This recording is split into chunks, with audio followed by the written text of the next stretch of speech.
Welcome to அபிரவியின் videos. நான் உங்கள் ரவி. இந்த வீடியோவில் நம்ம இண்டக்டர்ஸ் இந்த எஸ்எம்பிஎஸ் பற்றி நம்ம டீட்டெயிலாக பார்க்க போகிறோம். இது வரைக்கும் நம்ம ஒரு எஸ்எம்பிஎஸ் சர்க்கியூட்டுடைய ஜென்ரல் வியூவை பார்த்தோம். அப்புறம் அதனுடைய பவர் சுவிட்சை பற்றி பார்த்தோம். அதுக்கப்புறம் அதனுடைய ஆப்டோ கப்ளர் பற்றி பார்த்தோம்.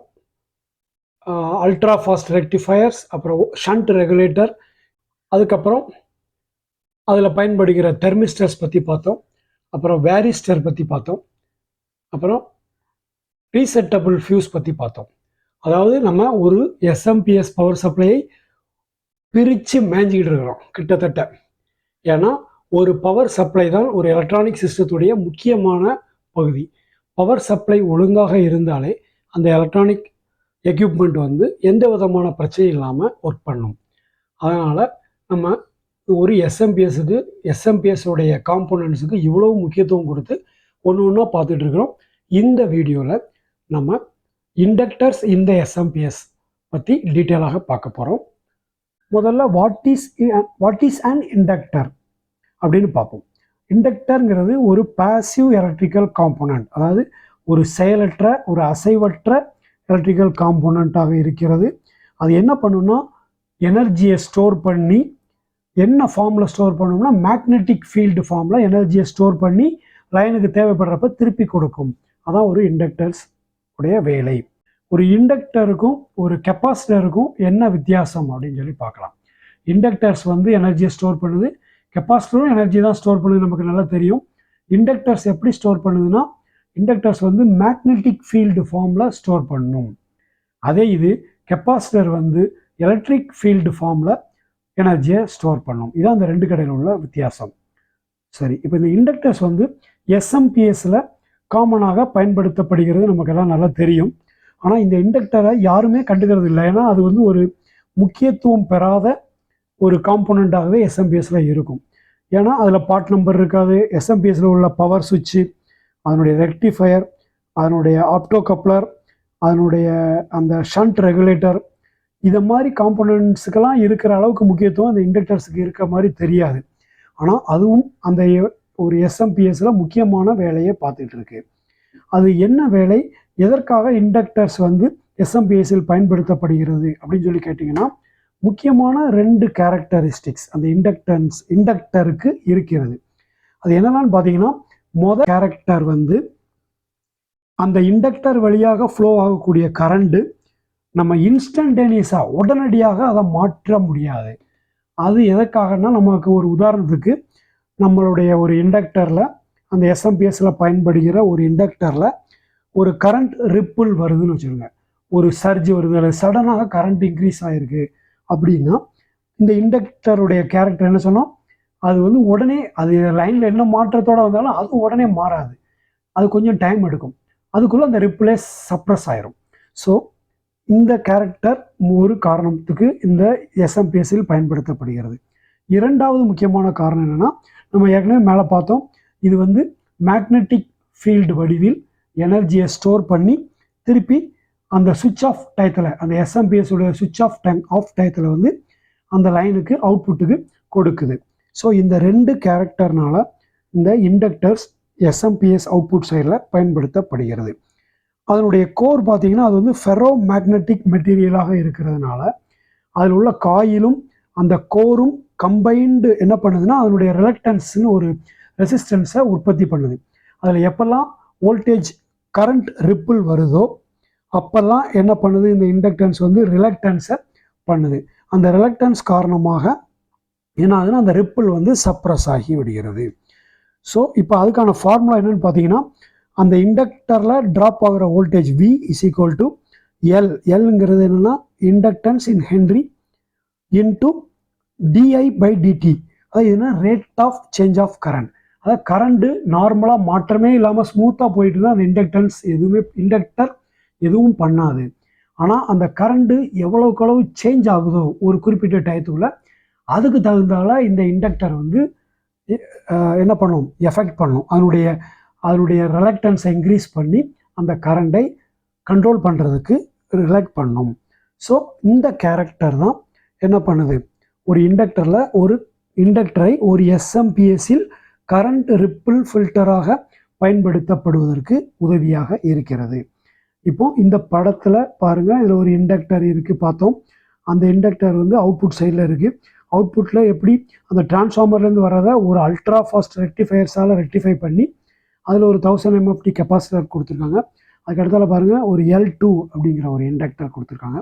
அந்த L2க்கு அப்புறமா 2 அல்லது 3 1000 MFT கெப்பாசிட்டர்ஸ் அடிஷ்னல் ஸ்மூத் பண்ணுறதுக்காக கொடுத்துருப்பாங்க. இந்த இடத்துல இந்த இண்டக்டர் என்ன பண்ணுதுன்னா, இந்த இதுலேருந்து வரக்கூடியது என்ன பண்ணியிருக்குன்னா ஒரு ஸ்கொயர் வேவாக தான் இருக்கும். ஸ்கொயர் வேவில் என்ன பண்ணியிருக்கோம், டியூட்டி சைக்கிளை பொறுத்து அவுட்புட் வோல்டேஜ் வர மாதிரி அந்த எஸ்எம்பிஎஸ் ஒர்க் பண்ணிகிட்டு இருக்கும். அப்போ அந்த டியூட்டி சைக்கிள் வந்து இதில் பாருங்கள், இந்த படத்தில் பாருங்கள் 60% ஆன் டைம், 40% ஆஃப் டைம்னு வச்சுக்கிட்டிங்கன்னா அந்த ஆன் டயத்தில் ஃபுல் வோல்டேஜ் வரும், ஆஃப் டயத்தில் என்ன பண்ணுது சுத்தமாக வோல்டேஜே வராது. ஆனால் இந்த இது வந்து அதனுடைய அவுட்புட்டை பாருங்கள், இண்டக்டருக்கு அப்புறம் போகிற அவுட்புட்டை பாருங்கள், ஒரு ஷார்ட் டூத் அவுட்புட் மாதிரி ஒரு ரேம்ப் மாதிரி ஏறி இறங்கி வர மாதிரி மாற்றிடுது. இங்கே வந்து ஆஃப் டயத்தில் 0 இருக்குது. ஆனால் ஆஃப்டர் இண்டக்டர் ஆஃப் டயத்தில் 0 வரதுக்கு வாய்ப்பே கிடையாது. இது என்ன பண்ணுதுன்னா, அந்த அவுட்புட்டில் இருக்கிற அந்த ஃபர்தராக இருக்கிற 2 கெப்பாசிட்டரும் ஃபர்தராக ஸ்மூத் பண்ணி பியூர் டிசி அவுட்புட்டை எங்கே கொடுக்குது, அந்த எஸ்எம்பிஎஸ் உடைய அவுட்புட் டெர்மினல்ஸ்க்கு கொடுக்கிறது. ஒரு பியூர் இண்டக்டிவ் சர்க்கியூட் வந்து கரண்ட் வந்து வோல்டேஜை விட 90 டிகிரி லேகிங்கில் இருக்கும். ஆனால் practically there is no pure inductance. என்ன காரணம்னா, அதில் கொஞ்சமாவது ரெசிஸ்டன்ஸ் வேல்யூ இருக்கும். ஸோ அதனால் அந்த வேல்யூ அதில் அதனுடைய இம்பிடன்ஸில் ஆட் ஆகிறதுனால பியூர் இண்டக்டன்ஸ் அப்படின்னு எதுவும் கிடையாது. அடுத்தால டிசியை வந்து எப்போதுமே ஒரு இண்டக்டர் வந்து டிஸ்டர்ப் பண்ணாது. அதே ஒரு ஏசி வருதுன்னா அந்த ஏசியுடைய ஃப்ரீக்குவன்சி அதிகமாக அந்த இண்டக்டருடைய இம்பிடன்ஸ் ரொம்ப அதிகமாகும். ஸோ அந்த ஏசியுடைய கரண்ட்டுக்கு தடையாக அமையும். ஸோ அது எப்படி இருக்குன்னு பாருங்கள், இந்த ஃபார்முலாவில் பாருங்கள். அந்த இம்பிடன்ஸ் இண்டக்டருடைய total impedance Z in ohms is equal to R வந்து அந்த இண்டக்டருக்குன்னு கொஞ்சமாவது ஒரு மைக்ரோ லெவலில் ஒரு ரெசிஸ்டன்ஸ் இருக்கும், அது ஆர் ப்ளஸ் 2πfl. 2ங்கிறது 2 தான், பை 3.142, எஃப் வந்து ஃப்ரீக்குவன்சி, எல் வந்து இண்டக்டன்ஸ் இன் ஹென்ரி. ஸோ அந்த எஃப்ங்கிறது ஃப்ரீக்குவன்சி. அந்த ஃப்ரீக்குவன்சி ஒரு இண்டக்டருடைய இம்பிடன்ஸ் 50 ஹெர்ட்ஸில் இருக்கிறத விட 60 ஹெர்ட்ஸ் சப்ளை கொடுக்குறப்ப அதனுடைய இம்பிடன்ஸ் அதிகமாக இருக்கும். ஏன்னா எஃப் அதிகமாகிறதுனால. இதுதான் ஒரு இண்டக்டருடைய இம்பிடன்ஸ் கால்குலேட் பண்ணுற ஃபார்முலா. இந்த இண்டக்டர்ஸுடைய முக்கியமான 2 பேராமீட்டர், ஒன்று வந்து ரிலக்டன்ஸ்னால் ரெசிஸ்டன்ஸ், அதாவது அந்த சப்ளைக்கு அந்த இண்டக்டர் எவ்வளவு ரெசிஸ்டன்ஸ் கொடுக்குது அப்படிங்கிறது. டிசி சப்ளையை பொறுத்த வரைக்கும் அந்த இண்டக்டருடைய பியூர் ரெசிஸ்டன்ஸ் எவ்வளவோ அதான் ரெசிஸ்டன்ஸ். ஆனால் ஏசி சப்ளையோ அல்லது பல்சேட்டிங் டிசி அல்லது ஒரு வேரியபிள் டியூட்டி சைக்கிளில் இருக்கிற ஒரு டிசி சப்ளை, இந்த மாதிரிலாம் அந்த இண்டக்டன்ஸ்குள்ளே வரும்போது அந்த இண்டக்டன்ஸ் வந்து என்ன செய்யும், ரிலக்டன்ஸ் கொடுக்கும், ஒரு தடை கொடுக்கும். அந்த தடை ஒரு முக்கியமான ஒரு பேராமீட்டர். அதே மாதிரி இன்னொரு முக்கியமான ஒரு பேராமீட்டர் வந்து பெர்மியபிலிட்டின்னு சொல்லுவாங்க. அந்த தடையை வந்து ரிலக்டன்ஸ்னு சொல்லுவாங்க. அந்த ரிலக்டன்ஸுக்கு ஜஸ்ட் ஆப்போசிட்டான பேராமீட்டர் வந்து பெர்மியபிலிட்டி. ஒரு ரிலக்டன்ஸுக்கு ஆப்போசிட் வந்து பெர்மியபிலிட்டி. அந்த பெர்மியபிலிட்டி அப்படின்னா அது என்ன பண்ணும்னா, எந்த அளவுக்கு அதன் வழியாக எந்த ஃப்ரீக்குவன்சி வரைக்கும் எந்த மாதிரி ரேஞ்சில் அலோவ் பண்ணலாம் அப்படிங்கிறது அந்த இண்டக்டருடைய பெர்மியபிலிட்டி தான் டிசைட் பண்ணுது. அதனால் ஒரு சர்க்கியூட்டுக்கு ஒரு இண்டக்டரை செலக்ட் பண்ணுறப்ப அதனுடைய பெர்மியபிலிட்டியை தான் முக்கியமான ஒரு ஃபேக்டராக எடுத்து பார்ப்பாங்க. அடுத்தால இப்போ நம்ம டைப் ஆஃப் இண்டக்டர் என்னென்ன இருக்குன்னு பார்க்கலாம். அதில் வந்து அதனுடைய கோரை பொறுத்து டைப் ஆஃப் இண்டக்டர் 4 முக்கியமான வகைகளாக இருக்கிறது. ஒன்று வந்து ஏர் கோர், அதனுடைய சிம்பிள் பாருங்கள், அதில் எந்த ஒரு காயில் மட்டும்தான் போட்டிருக்கோம், இதுதான் இண்டக்டருடைய சிம்பிள். ஏர் கோரை பாருங்கள், அந்த வைண்டிங்கில் உள்ளுக்குள்ளே சென்டரில் வந்து கோர்னு மெட்டீரியல் எதுவும் கிடையாது, ஒன்லி ஏர் தான் இருக்குது. ஸோ இது வந்து என்னதுக்குன்னா ஹை ஃப்ரீக்குவன்சி சிக்னல்ஸ், ஹை ஃப்ரீக்குவன்சியில் சுவிட்சிங்கில் உள்ள இடங்கள்ல இந்த மாதிரி பயன்படுத்துவோம். வெரி ஹை ஃப்ரீக்குவன்சியாக இருக்கிறப்ப அது வந்து ரிலக்டன்ஸ் கம்மியாக இருக்கும், இதில் ரிலக்டன்ஸ் கொஞ்சம் கம்மியாக இருக்கும். அடுத்தது அயன் கோர். இந்த இதில் பாருங்கள், இந்த இண்டக்டர் சிம்பிளுக்கு மேலே சாலிடாக 2 லைன் வரைஞ்சிருக்கும். அதில் உள்ள சென்டரில் உள்ள கோர் பாருங்கள், அயன் பீஸை வச்சு கோர் ஆக்கியிருக்கும். அயன் வந்து நல்லா தெரியும், ஒரு மேக்னெட்டிக் ஃபெரஸ் மெட்டீரியல். ஸோ அது வந்து என்ன பண்ணுன்னா, இதனுடைய இண்டக்டன்ஸ் ரிலக்டன்ஸ் வந்து இந்த காயிலும் இந்த கோரில் உள்ள இந்த ரிலக்டன்ஸும் சேர்ந்து டோட்டல் இம்பிடன்ஸ் அதிகமாக இருக்கும். ஸோ இது வந்து ஓரளவுக்கு லோ ஃப்ரீக்வன்சியில் இதை பயன்படுத்தலாம். அடுத்தது ஃபெரைட் கோர். அந்த ஃபெரைட் கோரை பாருங்கள், இதில் அந்த லைன்ஸ் டாட்டர் லைன்ஸாக போட்டிருக்காங்க. அதான் ஃபெரைட் கோர் இண்டக்டருடைய சிம்பல். இது என்ன பண்ணும்னா அந்த மெட்டீரியல் வந்து அயனாக இல்லாமல் அயன் ப்ளஸ் வேறு நிக்கல் அண்ட் அதர் சம் அலாய்ஸ்லாம் கம்பைன் பண்ணி இந்த கோரை வந்து உருவாக்கியிருப்பாங்க. இது என்னதுக்குன்னா அதில் வரக்கூடிய கோர் லாஸஸை கம்மி பண்ணுறதுக்கு இந்த ஃபெரைட் கோர் டைப் இண்டக்டர்ஸ் யூஸ்ஃபுல்லாக இருக்கும். ஏன்னா அதில் கோர் லாஸ் ரொம்ப கம்மியாக இருக்கும். அயன் கோரை விட இதில் கோர் லாஸ் கம்மியாக இருக்கும். அடுத்தால நாலாவதாக வந்து வேரியபிள் கோர் இண்டக்டர். இதில் பாருங்கள், இந்த ஆரோ போட்டு வேரியபிள்னு காமிச்சிருக்கோம். ஒரு வேரியபிள் ரெசிஸ்டர் மாதிரி இது ஒரு வேரியபிள் இண்டக்டர். இந்த இண்டக்டரில் என்ன பண்ணியிருப்பாங்கன்னா மேலே ஒரு ஸ்க்ரூ ஹெட் இருக்கும்.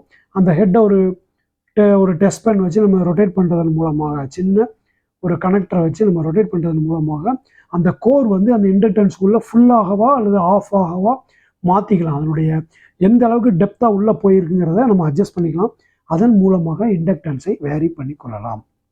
அடுத்தது அந்த கோருடைய அமைப்பை வச்சு, ஷேப்பை வச்சு அந்த இண்டக்டன்ஸை ஃபர்தராக அந்த இண்டக்டர்ஸை ஃபர்தராக நம்ம கிளாஸிஃபை பண்ணலாம். ஒன்று வந்து ட்ரம் கோர். இது வந்து ஒரு ஃபெரைட் டம்பல், அதாவது ஒரு ட்ரம் மாதிரி உள்ளதில் காயில் சுற்றி இருப்பாங்க. இது வந்து least expensive type inductors, cost கொஞ்சம் சீப்பாக இருக்கும். அடுத்தது டொராய்டு வந்து என்னென்னா ஒரு ரிங் டைப்பில், ஒரு டோனட் அல்லது ஒரு ரிங் டைப் கோரில் ஒயரை வவுண்ட் பண்ணி அதை வந்து என்ன பண்ணியிருப்பாங்க, ஒரு இண்டக்டராக இது பண்ணியிருப்பாங்க. இது வந்து என்ன பண்ணணும்னா அந்த ட்ரம் கோர் டைப்பை விட அதிகமாக கரண்ட் எடுக்கும். அதனுடைய ஃப்ரீக்குவென்சி வந்து கொஞ்சம் லிமிட் தான். இது அதிகமான ஃப்ரீக்குவென்சி கொடுக்க முடியாது, வெரி ஹை ஃப்ரீக்குவென்சி கொடுக்க முடியாது. அடுத்தது ஒயர் வவுண்டு. அந்த ஒயர் வவுண்டை பார்த்தீங்கன்னா இது வந்து ஒரு மீடியம் இண்டக்டன்ஸ் கொடுக்கும். இது வந்து என்ன பண்ணுன்னா இதில் வந்து கரண்ட் லிமிட்டு அதை விட, அதாவது டொராய்டு ட்ரம் கோரை விட அதிகமான கரண்ட் அது வழியாக சப்ளை பண்ணலாம். அடுத்தால மீடியம் ப்ரைஸில் இது வந்து அவைலபிளாக இருக்கும். ஸோ இந்த drum core, toroid and wire wound தான் அதிகமாக ஒரு பவர் எஸ்எம்பிஎஸில் பயன்படுத்தப்படுகிறது. அது தவிர இன்னும் ஹையர் கெப்பாசிட்டிக்கு போகிறப்ப, ஹையர் ஆம்பியர் தேவைப்படுற இடங்களில் ஃப்ளாட் காயில், அப்புறம் பவர் பீட்ஸ், அப்புறம் பிளானர் டைப் இண்டக்டர்ஸும் பயன்படுத்தப்படுகிறது. இதுவரைக்கும் இந்த வீடியோவில் ஒரு பவர் இண்டக்டர் இந்த எஸ்எம்பிஎஸ் பற்றி நம்ம டீட்டெயிலாக பார்த்தோம். இந்த வீடியோ உங்களுக்கு பிடிச்சிருந்தா மறக்காமல் லைக் பண்ணுங்கள், கமெண்ட் பண்ணுங்கள். எங்கள் சேனலை இது வரைக்கும் நீங்கள் சப்ஸ்கிரைப் பண்ணிடலைன்னா மறக்காமல் சப்ஸ்கிரைப் பண்ணிவிடுங்க. தேங்க்யூ ஃபார் வாட்சிங் அபிரவியின் வீடியோஸ். Thank you very much.